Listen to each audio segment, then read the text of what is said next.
my laptop. So, and what a start that is to the first with a Brew series, a Brew with a Blue series we're doing here on the Blue. It's quite hard to say at this early time in the morning. And Les Roberts and his cat joins me for the first one. Like, what's the cat's like Blofeld? Bailey. Bailey the cat. Is that after he's 19? Bailey? I don't think so, no. So he's Louise's cat. So she named him like 19 years ago. He's an old cat. Is he 19? 19 years, yeah. Look at him. He's a handsome fella, though. Right, he can get down, though. He's agitating to walk all over my laptop like he always does. There you go. This is what I want more on these YouTube features. I want more Blue Room pets. Like, we always hear Dave Downey's dogs, but we never get to see them on camera. Yeah. You know, they're always barking in the background, desperate for a bit of the spotlight, and they never quite get on there, do they? No, and lately been chewing his remote control to bits as well. Yeah, well, I'll have to share that story, actually. I got a WhatsApp message from an angry Dave over the weekend, didn't we, about various things. And one of them was the dogs had eaten his remote control, which is a bit funny, because of the size of them as well. Some go in that. Yeah, and it was for the telly, wasn't it? So he actually couldn't work the telly, could he? Yeah. So, really struggling, yeah. We always, Dave's grievances about the M62 and parking have gone, but we knew we'd find new ones, didn't we? That was pretty unexpected, though, wasn't it? The dog ate me remote. Yeah, As much as Dave was struggling a little bit, that was quite funny. Welcome back, everybody who's been obviously tuned in last week for the roundups. I've had the weekend to try and think of something a little bit different, in a little way of trying to change these videos and enhance these videos. So we've come up with a new name. Do you think the name's good, Les? Do you like the name? I do, yeah. So long as you can say it. Yeah, I think it might take a few goes. Yeah, especially it's going to be early in the morning as well. You know. Yeah. So we'll see. I'm sure after a while we'll get used to it. Yeah. In fact, I'm just going to have a chat with some of our contributors, some guests about all sorts of things, really. We'll go through some of the latest Everton stories, if there are any. Obviously, it's going to be quite scarce in that department at the moment. And we're going to get everyone to ask everyone as well. Obviously, I'm going to try and wear as many different kits as possible during this today. I've got Kaiser Chiefs from Soweto, Africa. It's pretty standard one, to be honest. You know, just the classic, template kit, but a bit of a novelty one nonetheless. And Les, you've gone for this year's third kit. Well, yeah, because I've literally just been bought this for my birthday by the kids, so it's very nice. It is. It's a very nice kit. Probably one of my favourite kits we've had in a long time. That one, really big fan. I still maintain the shorts and socks should have been that colour though, like the sort of lilac colour. Oh yeah, I've heard a lilac Everton shorts would have done me down to the ground. That would have been really good. So we wore this at Arsenal this season, where we got beat 3-2. We did. Where else? And we wore it City away as well. We lost 2-1. We did. I'm just gonna have a quick look at the fixtures. It all seems so long ago and like meaningless now, doesn't it? Yeah. Chef Wed, we wore the pink. Brighton, pink. Was it pink? Right, was the pink? Yeah. Did we wear it at Southampton or did we wear blue? We wore blue that day, yeah. We did wear blue that day. Mm-hmm. I don't know why we would have worn it at City, because the coral pink would not have clashed with the sky blue, would it? No, not at all. Leicester, Arsenal, Burnley, Newcastle, City. Yeah, that's it, I think. It seems as though we always have third kits, which are the colour. And the away kit's like a brash sort of like bright yellow or bright pink or something like that. But I think I always prefer the third kits, to be honest. Yeah, they're usually a bit better, aren't they? Like the one last season, was it last season where it was black with pink? Yeah, it was actually, yeah. It was, yeah. So that was nice. I remember the first black kit we got, apart from Southall's goalie kit. Do you remember that one? His black goalie kit in the 90s. Yeah. The first black kit we got was that dead, like, tight cycling top. Just reminds me of Radzinski. Oh, yeah. With Kajan on the front. Yes, yeah, so like the trimming around the side there. Yeah. And that was the year when was makes you think of Wayne Rooney's goal against Arsenal. Yes, so it was that. All the Kajan kits were just the same, weren't they? But different colours. We had like the all blue one, and then we had the white one with the green Kajan. Did we? Was that year? I'm not sure. No, it was a green Chang, I think, wasn't it? Oh, it was. Yeah, that was where the Kajan one. It had like two blue stripes down there. Yeah, that's it. It was a bit baggier. Yeah, I think I got that one as well. Well, I I was going to ask people what their favourite memories are of that kit, but we haven't really got much to choose from in regards to this latest one, have we? I think my favourite memory of this kit is nearly getting a result down at Arsenal. Yeah, Pat Boon's got overhead kick after 30 seconds down there. That's it, yeah. It's a pretty low bar, isn't it? Yeah. Well, maybe next year. I mean, I don't know what's going to go on with the kits and all that sort of thing going into next season, because I suppose, obviously, there's talk of us getting Hummel, wasn't there? And yeah. A new sponsor. Well, we are getting a new sponsor as well, aren't we? Because talk of Hafnia, wasn't it, coming back again? But I don't really know how it's going to be affected if this season's cut short or the next season's cut short. Like, will they be after a bit of a reimbursement on the sponsorship deals because the teams aren't going to wear the kits regularly and that sort of thing? That's just another big complication, is it? So people are talking about the logistics of actually playing out the end of the season, and this idea of playing like a super tournament in the Midlands is just mind blowing. I just can't get my head around that. It's like it's effectively like the end of the MLS season, isn't it? Where you have a playoff. That's basically what it will be like, and it's just mad. Just a mad idea, which I can't see possibly how it can work or how it's any reflection of the season, because it's like a totally different way of playing, isn't it? Yeah. League football. It's like ending the season with cup football when you've been playing league football all season. It's a totally different sort of mindset and fitness levels and everything. So it just seems like really, I don't know, bit of a wacky idea. But then aside from that, you got people saying, well, if the season doesn't get completed, the Premier League might get sued. I mean, I don't know who's going to sue them. For loss of revenue, maybe Sky, probably. Murdoch would, wouldn't he? Sue them for loss of revenue, and then you've got, as you say, things like kit sponsorship deals. So if we don't play a certain amount of fixtures in these kits from Umbro, have Umbro then got a case to say, well, your deal's not up with us yet? You've got another 10 games to play or something like that. I mean, it's such a logistical nightmare, isn't it? When you think about all those sorts of things, and then there's going to be people at Umbro potentially out of jobs and that sort of stuff, and it's just a huge knock-on effect. But yeah, just on that, the stories over the weekend. Obviously, it was we spoke about it briefly, didn't we, on Mailbag? I think Melissa Reddy from the Independent wrote a story about having footballer internment camps and to get the season finished. And people might say it's churlish to speak about football at this time, and in a sense, I agree, but that's what we're here to do. That's what what the Blue Room sort of exists for. Just something I was thinking about over the weekend in regards to this, and interested to get your views, and maybe there'll be a few Reds watching this who'll kick off in the comments. I don't know. Hopefully. They usually are, yeah. They all got a lot of time on their hands at the moment, like all of us, to be fair. But I was just thinking about this, and just like I said, I'd be interested to get your thoughts. That at what point I know there's a lot of talk about finishing the season, how it's sort of moral to finish the season and it's got to be done. At what point does a season not become a season, if that makes sense? If you have a 3-month gap between game 29 and game 30, or if you have a 6-month gap, or if you have a year gap, and you've got players who've stopped training, you've got players who've been subject to to this virus, you've got players who just on a purely human basis who've got 6 months older in that time as well. Mm-hmm. You have players who are injured and that sort of thing. Is there a cut-off point for you where you can? Because I've seen Harry Kane speak about this yesterday, saying that he thinks if the campaign's not wrapped up by June, it should just be that's it, we're over and done. Does there come a cut-off point for you where you can say, well, we can finish the season, but it's not really a season anymore? It's just a bit of a Frankenstein of 38 games that have been lashed together. Yeah, that's a good point, actually, because the longer it goes on, the less it seems like the season that's just got. I mean, the start of this season that we're currently in seems like ages ago now, doesn't it? That almost seems irrelevant to everything. It's just like probably not helped by the fact that we had like Marco Silva as manager, then we had Duncan Ferguson, then we had Ancelotti. It's like it's all been fragmented for us anyway for the past couple of seasons. But yeah, if there is that break, the longer it goes on, the more pointless it seems ending the season. Like I've seen people saying, well, why should we start next season? Why don't we just end this one? And if that runs into next season, we just cancel next season instead of this season. But it's like I don't know how you can do that. It's never happened before, has it? Nothing like this has ever happened. I'm pretty sure even when World Wars broke out, I don't think the season was disrupted, was it? I think maybe they thought, you know what, we won't start this war till May when it's all done, and then we'll kick off.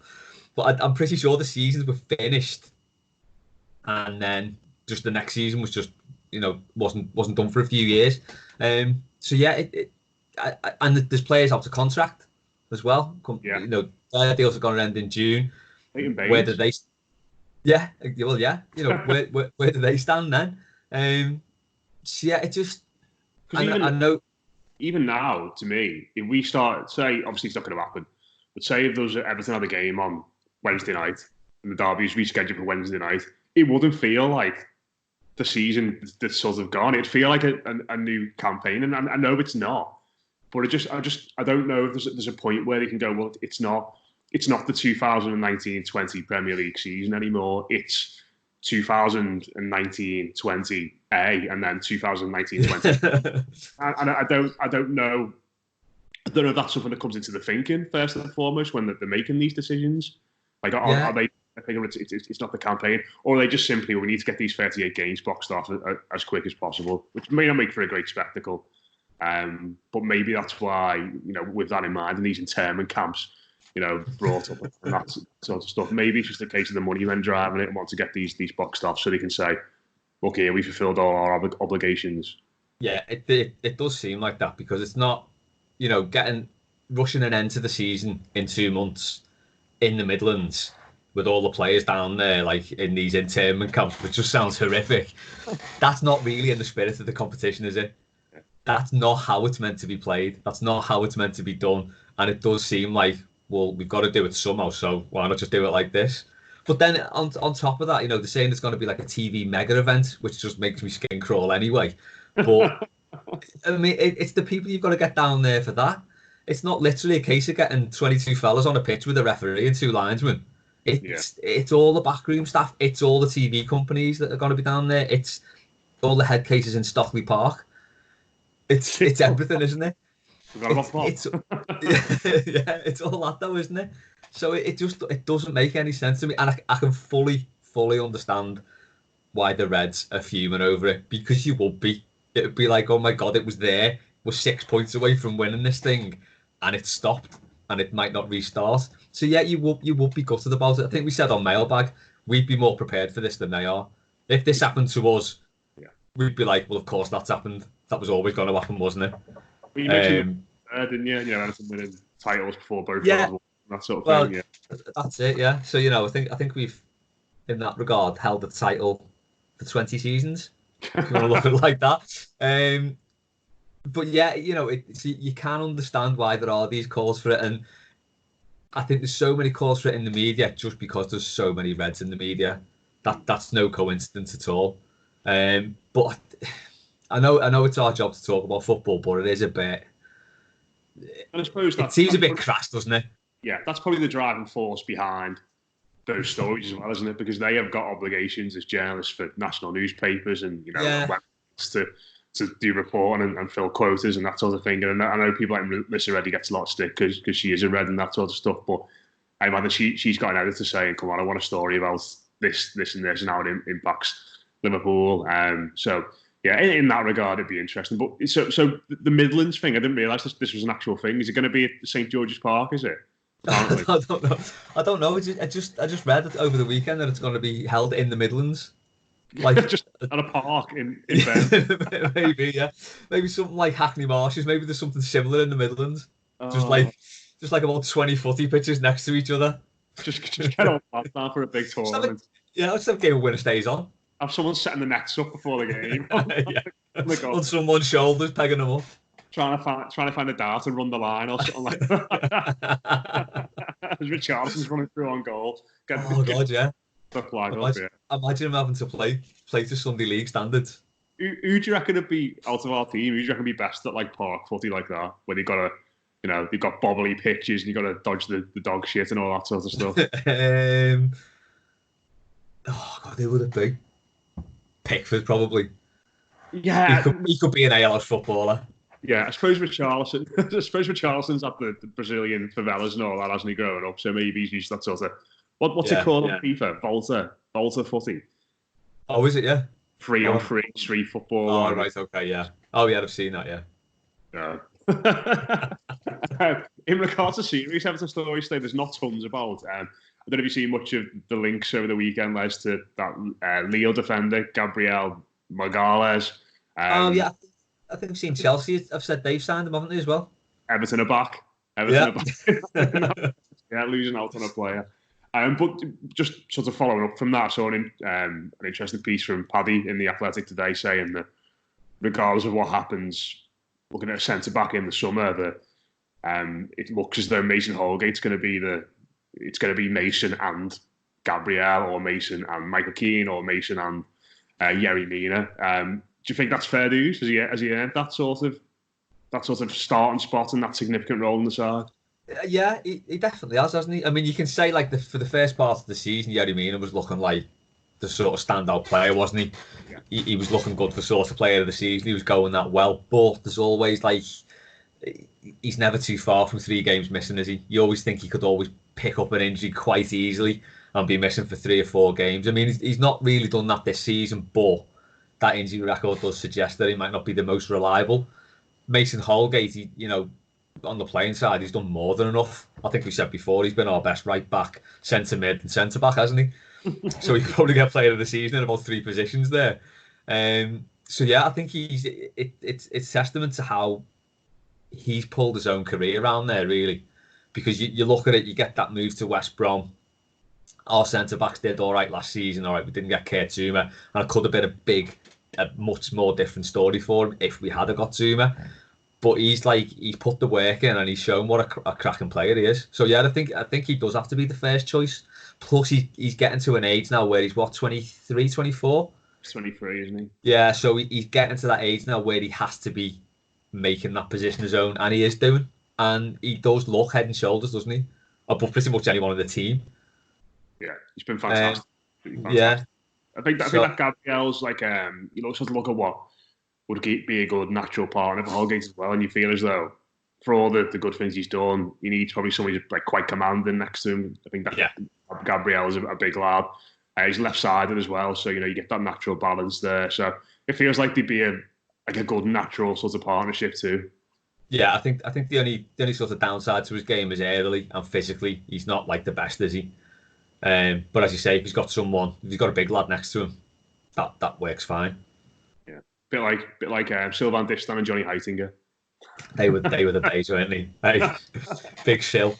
We were talking about that over the weekend. Actually, he was saying, I think Matt Fluss might have been. I think he put something on Twitter about Distin, saying basically he didn't put a foot wrong for. And you mentioned it on 11s, I think, didn't you?